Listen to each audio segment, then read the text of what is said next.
My father didn't whisper it. He said it like a business decision, cold, clean, final. Let him go. We won't pay for the surgery. I was lying there in a coma, tubes in my throat, blood dried on my hair, and he signed a do not resuscitate order just to save money. He thought I'd never hear it. He thought I'd never wake up. He didn't know my lawyer was standing 3 feet away recording every word he said. And when my eyes finally opened, I didn't scream. I didn't confront him. I did something far worse, something that stripped his empire to the bone and left him bankrupt in less than 24 hours. I'm Kai. And this is the story of how a son survived his father's choice to let him die. But before I begin, I'd really like to know you're here with me. Just say listening in the comments or tell me where you're watching from. I love seeing how far my story reaches. Sometimes even the smallest connection can make a moment like this feel less heavy. Thank you. And now, here's my story. And if you want to follow the rest of my journey, every truth, every scar, every step after betrayal, feel free to subscribe. Your support means more than you know. My name is Kai Lexington, and at 30, I held the title of Chief Legal Officer at Lexington Health Alliance, one of the most powerful healthcare networks in the Mountain States. Every morning when I stepped through the glass doors of our 40-story headquarters in downtown Denver, I felt the same contradiction. I belonged here, yet the building itself felt like a mirror of my father's values, not mine. It was sharp, cold, immaculate, and built on foundations I was only beginning to understand. From my office on the 32nd floor, I could see the full scope of the empire my father, Graham Lexington, constructed: 6 hospitals, dozens of clinics, thousands of employees, billions in annual revenue. On paper, my job was to ensure everything remained compliant with federal law. In reality, my days were spent untangling schemes the executive team led by my father preferred to bury rather than correct. The tension between us came to a head during a board meeting in the glass-walled conference room overlooking downtown Denver. My father slid a stack of documents toward me. "Just sign it, Kai. We need it filed by the end of the quarter." I flipped through the pages supposedly detailing donations from the Lexington Innovate Fund. But the research institutions listed didn't exist. Half the grant recipients were shell companies registered to empty lots in Nevada. "This is money laundering," I said flatly. "If the Attorney General's office ever audits this, we're finished." My father didn't argue the law. He never did. Instead, he leaned back, disappointment sharpening his eyes. "You're too moral for your own good, and too naive. Business requires a stomach for necessity." I closed the folder and pushed it back toward him. "I'm not signing." His smile vanished. For the first time, I sensed not anger, but calculation. That night at the family estate in Cherry Hills Village, the divide widened.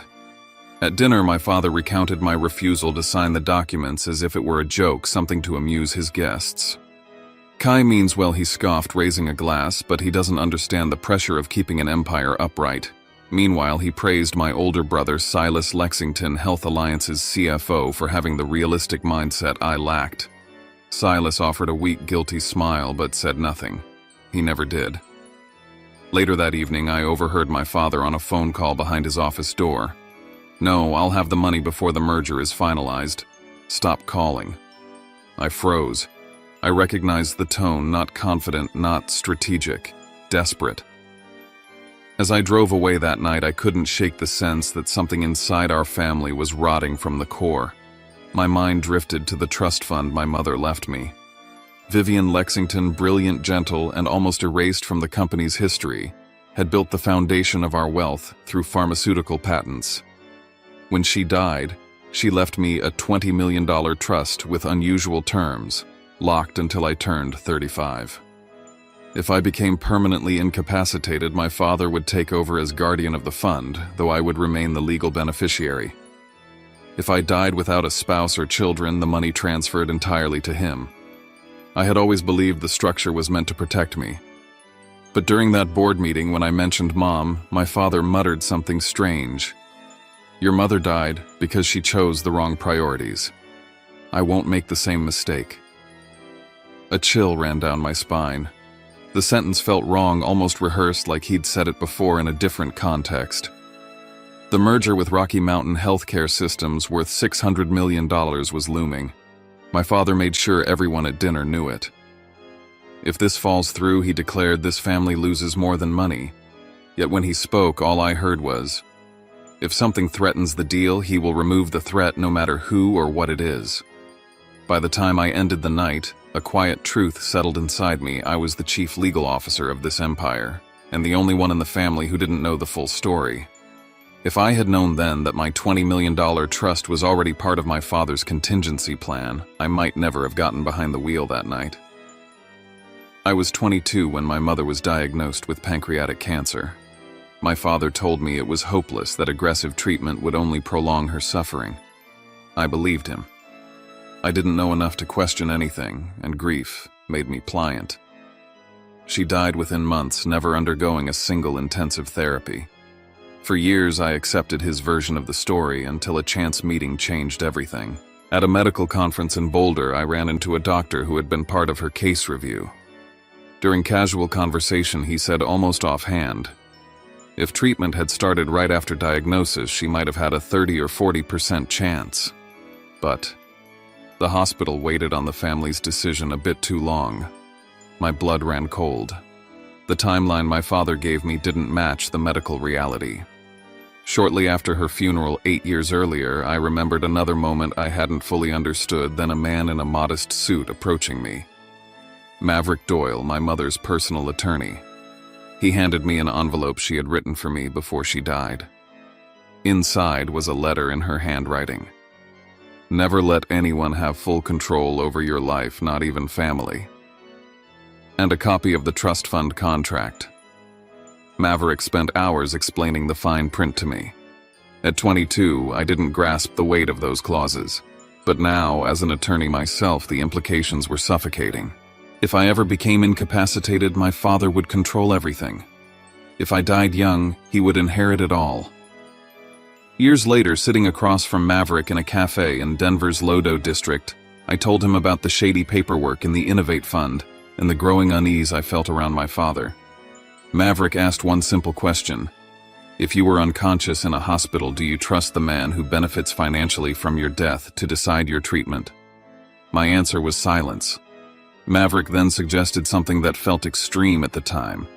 We create a separate legal and medical directive naming him, not my father, as the person authorized to make all decisions if I became incapacitated.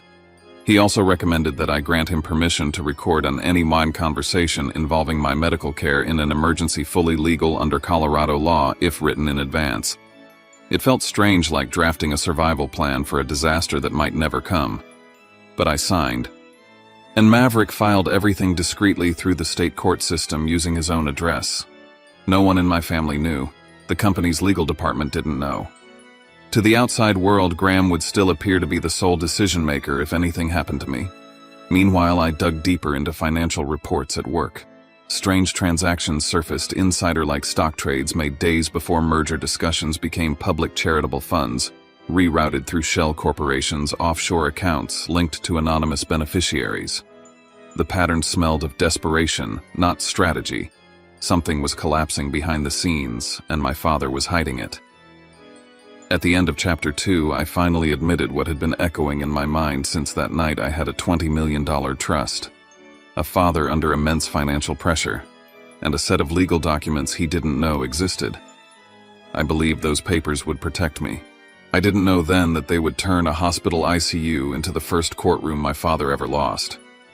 I spent the next week buried in financial records that should have been routine, but every file I opened felt like another loose floorboard in a house built on rot. As chief legal officer, I had the authority to request full documentation from accounting, and for the first time I exercised it without telling my father. What I found didn't resemble accounting errors, they were red flags waving in my face. Payments labeled as medical consulting fees went to entities with no websites, no office addresses, nothing but P.O. boxes in Nevada. Receipts for international medical conferences were tied to Las Vegas casinos and private tables in Atlantic City. Losses disguised as travel, gambling debts dressed up as continuing education. I pushed the files across Silas's desk one afternoon. What is this? These aren't mistakes, Silas. These are cover-ups. He rubbed his face, exhausted in a way I hadn't seen before. Kai, let it go. I'm handling it. You're not handling it. You're drowning in it, I said quietly. His eyes avoided mine. It was the closest I'd ever seen him come to admitting something without speaking a word. 2 nights later, I was leaving the office long past midnight when I walked past my father's door half closed. His voice was sharp, low, urgent. I already told you, after the merger, that was the agreement. You'll get your money when the merger clears. A muffled voice growled back, too faint for words, but not faint enough to hide the threat behind them. I caught fragments: Russia, interest, deadline. My breath stalled. This wasn't a worried investor or a pushy banker. This was the kind of debt that didn't come with monthly statements. The kind collected by men who used broken bones as late fees. For the first time, I understood that my father wasn't simply reckless. He was trapped. Trapped and dragging the company, the family, and anyone near him into the pit with him. The next morning, during an internal briefing on the upcoming merger, he spoke with polished confidence about stability, growth, and future vision. But when he pulled me aside afterward, his words shifted. You know, Kai, he said gently, your mother wanted that trust to be used for something meaningful. Not just sit there until you're 35. The trust can't be touched while I'm competent, I reminded him. And it can't be touched by you while I'm alive. He smiled, thin and cold. Life doesn't always unfold the way we expect. Accidents happen. One day you're fine, the next day. My heartbeat thudded in my ears. I forced myself to keep my expression neutral. Are you threatening me? I'm stating reality, he murmured, and reminding you that you shouldn't speak in absolutes. Later that day, I told Maverick everything about the phone call, the debts, the way my father hinted about the trust fund. Maverick didn't look surprised. He only said, a man with that much pressure on him will look for the easiest solution, and right now, that solution is you. He suggested we strengthen the safeguards, update the state medical directive registry, notify the entire hospital network of his legal authority, ensure no physician in Colorado could claim ignorance if I arrived unconscious. I agreed. I left the meeting feeling like I had finally built a fortress around myself. I didn't know that in a matter of weeks, that same fortress would become the silent witness that recorded my father's downfall. A few days later, I drove to Colorado Springs for a pre-merger meeting with Rocky Mountain's legal team. They were sharper than Lexington executives expected, probing into the exact same irregularities I had flagged. The tension in the room felt like a rubber band stretched to its limit.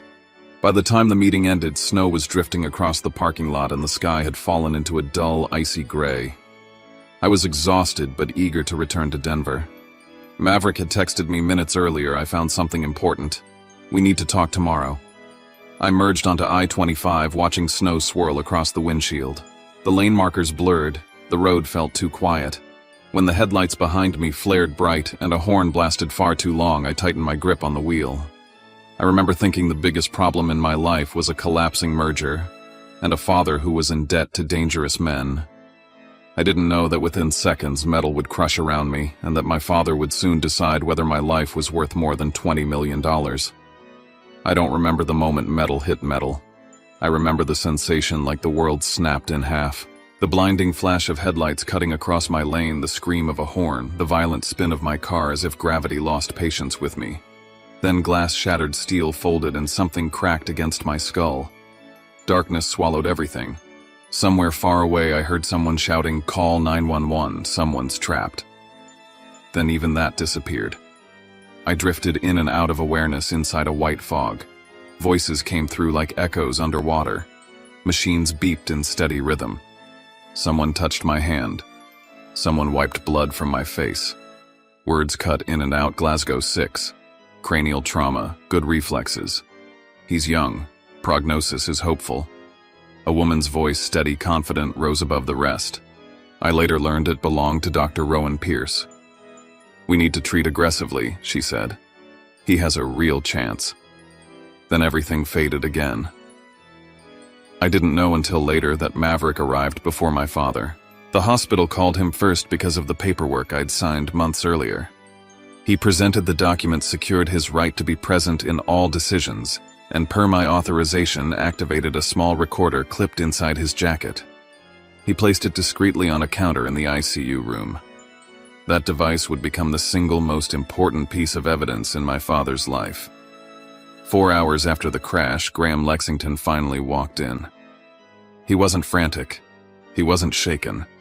He entered the ICU like entering a boardroom flanked by 2 attorneys wearing a tailored coat posture, straight expression, unreadable. Maverick told me later that the first words out of his mouth were, "What's the probability he ends up in a persistent vegetative state? Not, is he alive? Not, will he recover? Not, my son." What happened? Dr. Pierce calmly explained the situation. She told him I had a strong chance of recovery with proper treatment. She emphasized my reflex responses, my age, the neurological indicators, all pointing toward a favorable outcome. He didn't ask about treatment. He asked about cost, length of stay, long-term care expenses, insurance coverage, the financial burden. Then he shifted. He asked his estate attorney point blank, "If he never wakes up, can I access the trust?" The attorney replied that only permanent death without spouse or children would transfer the money to him. Silence. Then my father's tone changed. He began speaking about quality of life, about not prolonging suffering, and he claimed falsely that I had once told him I'd never want to live in a state of dependency. Dr. Pierce stood her ground. "There is no medical justification for a DNR here," she said firmly. "He is stable enough for surgery and has an excellent chance of neurological recovery." My father brushed her off. "Then I'll get another doctor." He called in Dr. Calder Royce, an internal medicine physician with a reputation everyone whispered about but never mentioned aloud. He owed my father favors. And he didn't question a single thing Graham claimed. He looked at the chart for barely a minute and said, "If the family believes it's best to avoid aggressive care, then we can sign the DNR." Dr. Pierce objected again. "Harder. He has a 70% chance of meaningful recovery." She was ignored. Then Silas walked in. He froze when he saw the DNR forms. "Dad, what is this?" They said Kai could recover. For a moment, I like to imagine he considered fighting for me. But my father took him aside, still within range of Maverick's recorder. He spoke about the CFO position Silas was poised to keep after the merger, about the debts Silas owed, about what would happen if the company collapsed. Minutes later, Silas came back to the bed and signed as a witness. He told me he'd never want to live like that, he muttered, his voice barely audible. And with that signature, my father had everything he needed. The DNR was signed. Not because the doctors gave up. Not because I had no chance. But because $20 million was easier to collect from a dead son than from a living one. I learned all of this weeks later, listening to the recording from the bed I was never meant to wake up in. But even then, even as I lay unconscious, machines breathing for me, something remarkable was happening. My father believed he had secured his financial salvation. Instead, in those 23 minutes, he had built the perfect case against himself. Every word he spoke was preserved. Every motive laid bare. Every choice recorded. And while I wasn't awake to witness any of it, the future version of me, the one who would open his eyes again, would use those 23 minutes to bring down the entire empire he had built on everyone else's suffering, including mine. The first time I woke up fully, it felt like surfacing from the bottom of a lake. Fluorescent lights blurred above me, my throat scraped against the breathing tube, and every muscle trembled as if I'd been assembled wrong. But my mind was clear, painfully clear. Dr. Rowan leaned over me with a relieved smile. "Kai, can you hear me?" Squeeze my hand. I squeezed. She tested my recall, my name, her name, the year the president and I answered every question. Her shoulders dropped with visible relief. "You're doing far better than expected," she said. "We can start rehabilitation soon." But the real shock came hours later, when Maverick closed the door, sat beside my bed, and placed a pair of headphones gently over my ears. "I need you to hear something," he said. And then I heard it, my father's voice, cold and steady inside that ICU room. "Let him go. We won't pay for the surgery." My breath seized. Then Silas's voice, hesitant, shaking, signing as a witness. Then the talk of my trust fund as if my life were a withdrawal slip. When the audio ended, I lay in silence, staring at the ceiling, feeling something inside me calcify. "They were willing to let me die," I whispered. "They expected you to," Maverick said. Dr. Rowan joined us shortly after. She laid out the neurological findings, perfect indicators for recovery, nothing that could justify a DNR. Maverick outlined the legal implications. The recording was valid under Colorado law because I'd pre-authorized it. The DNR was signed under false pretenses. The intent was unmistakable. We could have exposed him right then. But I wasn't just my father's son anymore. I was the one person who knew exactly when and how to break him. "I'm not confronting him yet," I said. "Not until he's deep enough that there's no way out." Dr. Rowan understood immediately, so I began to act. The next time my father visited, I blinked up at him with foggy confusion. "Dad," I said slowly. "Are you my dad?" His entire posture softened relief, yes, but also calculation. "That's right, son. You're safe. I've been taking care of everything." He pulled out a stack of papers, temporary guardianship forms, and guided my hand to sign. I let my signature wobble. I asked childish questions. I acted overwhelmed by the paperwork. And he believed every second of it. When the psychiatrist arrived, handpicked by my father's network, I performed again, answering simple questions wrong, stumbling through memory tests, failing arithmetic I could normally do in my sleep. His report concluded I had cognitive impairment and should not manage high-value assets. Perfect. Meanwhile, Dr. Rowan quietly sent my medical scans to 3 independent neurologists across the country, each one confirming I'd never met the criteria for a DNR. The final blow came when Maverick showed me a copy of the guardianship filing my father submitted to the court. Attached to it was a pre-drafted transfer order moving $20 million from my trust into Lexington Health Alliance's Emergency Operating Fund. Dated for the day he expected to be granted full guardianship. He hadn't just planned for my death, he'd planned for my incompetence. If he couldn't kill me physically, he'd kill me legally. So I leaned back in my hospital bed, heart pounding with a new clarity. If he wanted me to be an incapacitated puppet, fine. I'd play the role. And he would keep tightening the rope around his own neck. By the time he realized the puppet was holding the other end, it would be too late. Tomorrow's hearing would be the next step and the next piece of evidence. My father thought he was taking control of my life. In reality, I was turning myself into a walking legal weapon, and he was marching straight into the trigger. The Denver County Courthouse felt more like a stage than a courtroom. My father walked in wearing a sympathetic expression practiced to perfection. I arrived in a wheelchair, blanket over my lap, head slightly tilted as if confusion blurred the edges of the world. I wasn't proud of the performance, but I was committed to it. When the judge asked my name, I answered softly, hesitating just long enough to seem impaired. When asked the year, I said the wrong one. When asked what the hearing was about, I murmured, "My dad helps me with stuff." My father smiled warmly at the judge. "Your Honor, I'm just trying to protect my son during his recovery." Maverick pushed back, but only slightly. He didn't want to win yet. Not here. Not in a room presided over by Judge Franklin Reeves, a man who'd attended Lexington charity galas for a decade and played golf with my father every Sunday. The favoritism radiated off him like heat. Within minutes, he ruled in my father's favor, temporary guardianship approved. My father placed a reassuring hand on my shoulder as if he hadn't signed my death warrant just days before. But outside the courtroom, Maverick handed me a copy of the full transcript. "Every biased ruling is more evidence," he said. "Let him win today. It'll help us bury him tomorrow." Meanwhile, the real battle was brewing elsewhere. The FBI and SEC had taken an interest in our documentation, the offshore accounts, the suspicious stock trades before merger announcements, the charity funds that didn't reach any charities. Maverick and I met federal agents in a quiet conference room. I kept up the facade of fogginess but spoke with just enough clarity to give them everything they needed. The Vegas losses disguised as medical conferences, the insider trades before merger leaks, the tense phone call about Russian creditors. They didn't tell me details, but their eyes said enough. They smelled blood. Inside Lexington Health Alliance, cracks were forming. Rumors about my DNR circulated. A nurse anonymously informed the board that she'd been pressured to exaggerate my impairment in charts. 3 independent board members, the few not tied to my father, started asking questions.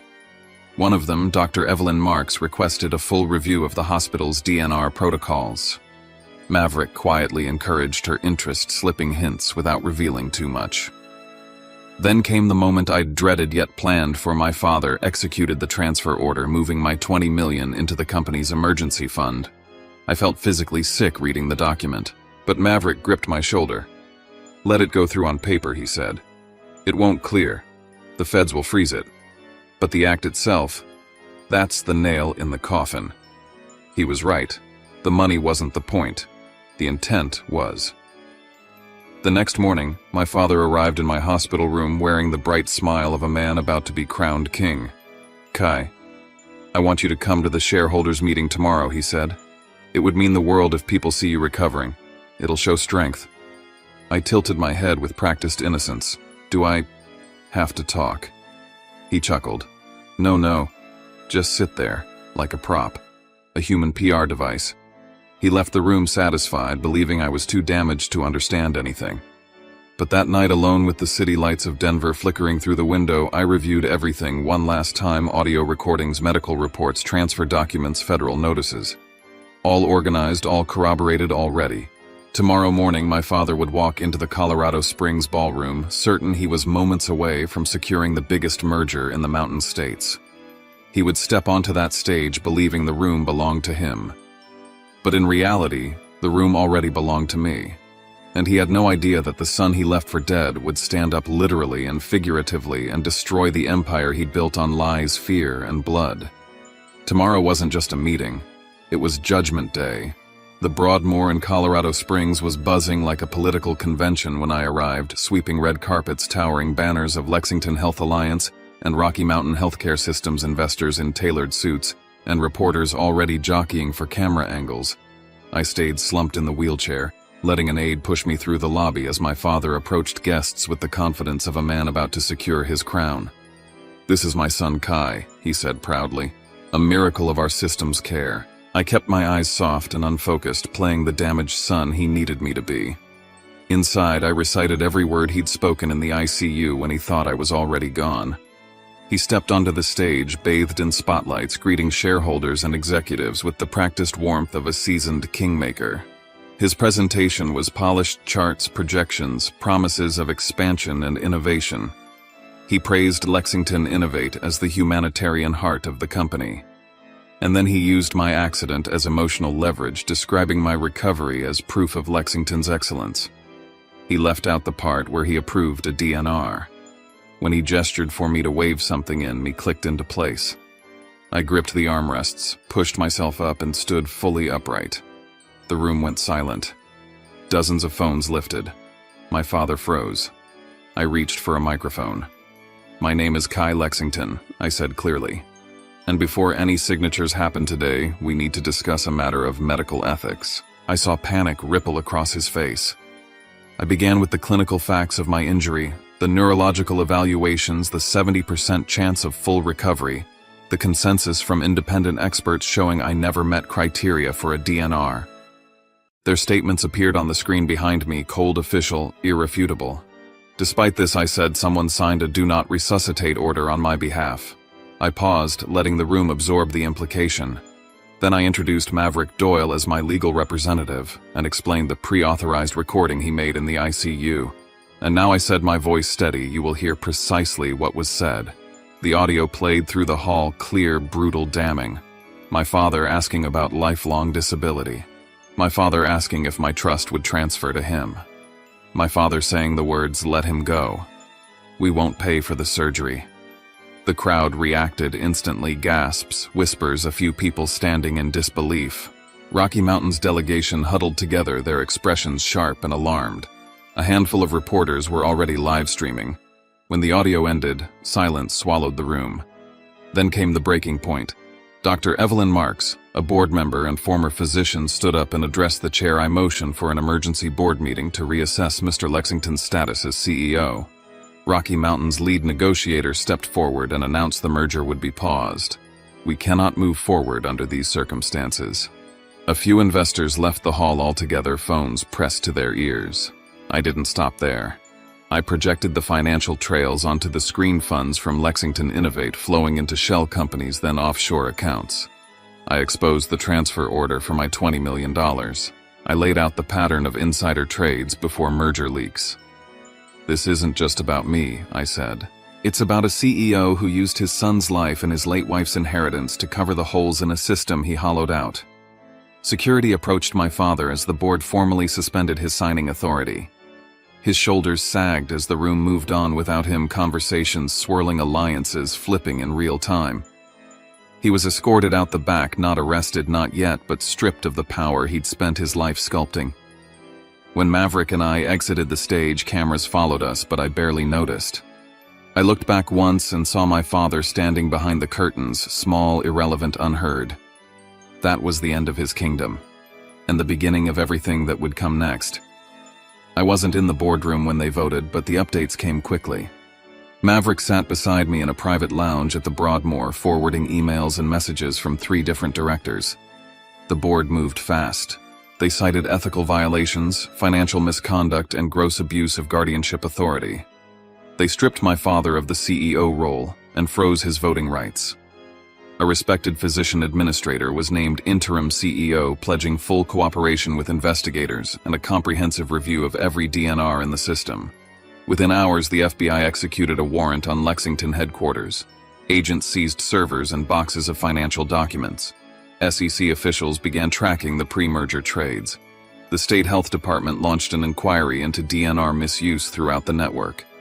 Over the following weeks, I served as both victim and whistleblower, giving testimony that peeled back every layer of rot inside the empire my father once ran like a fiefdom. Silas visited me one evening. He looked nothing like the polished CFO he had been, just a hollow man who had finally confronted the consequences of his cowardice. He confessed everything: the debts, the pressure, the desperation that drove him to sign the DNR witness line. "I don't expect forgiveness," he said, placing a drive full of documents on my desk. "But you deserve the truth." Inside the files were records connecting my father to offshore accounts, falsified audits, and meetings with men tied to a Russian criminal network. It didn't end there. Through investigations and Silas's documents, the truth about my mother's death finally surfaced. Years ago, when she was diagnosed with pancreatic cancer, my father delayed aggressive treatment, not because it was futile, but because he needed liquid capital for a major acquisition. Those lost weeks destroyed her chances. He repeated the same lines back then that he tried to use on me: quality of life, comfort over suffering. He covered his negligence with compassion-scented lies. After the acquisition, he spiraled deeper, gambling, borrowed money, and dealings with organized crime. When the Russians threatened to expose what he'd done to my mother, he panicked. Killing me wasn't only about my trust. It was insurance. If I died, the last witness to his oldest crime would die with me. In the months that followed his removal, the Lexington name was scrubbed from the company's branding. His personal assets were seized. He faced multiple charges: fraud, insider trading, endangerment. Then one afternoon, Maverick handed me a letter. My father, now terminally ill, had written from his attorney's office. He confessed everything in plain language: my mother, the debts, the ICU decision. He included a small final sum, asking that it be added to the foundation I'd created in my mother's honor. I accepted the money. I did not accept the man. Forgiveness is not a requirement of healing. Sometimes survival is enough. With my trust restored, I opened the Vivian Foundation, a program supporting brain injury patients denied treatment due to insurance loopholes and families harmed by unethical DNR decisions. I returned to legal work, partnering with physicians like Dr. Rowan to challenge systems that profit from denying care. Months later, standing in a hospital conference room, I faced administrators debating whether to cut off life-sustaining treatment for a teenage patient because the cost exceeded the projected benefit. I looked at them and felt the cold echo of my father's voice. When I spoke, the room went still. "When you assign a price to a human life, you stop being healers or leaders," I said. "You become merchants of bodies." I don't know if I'll ever forgive my father, But I know this, I am the son he once signed a DNR for. And because of that, the rest of my life will be spent protecting people from those willing to say what he said. Let him go. We won't pay for the surgery.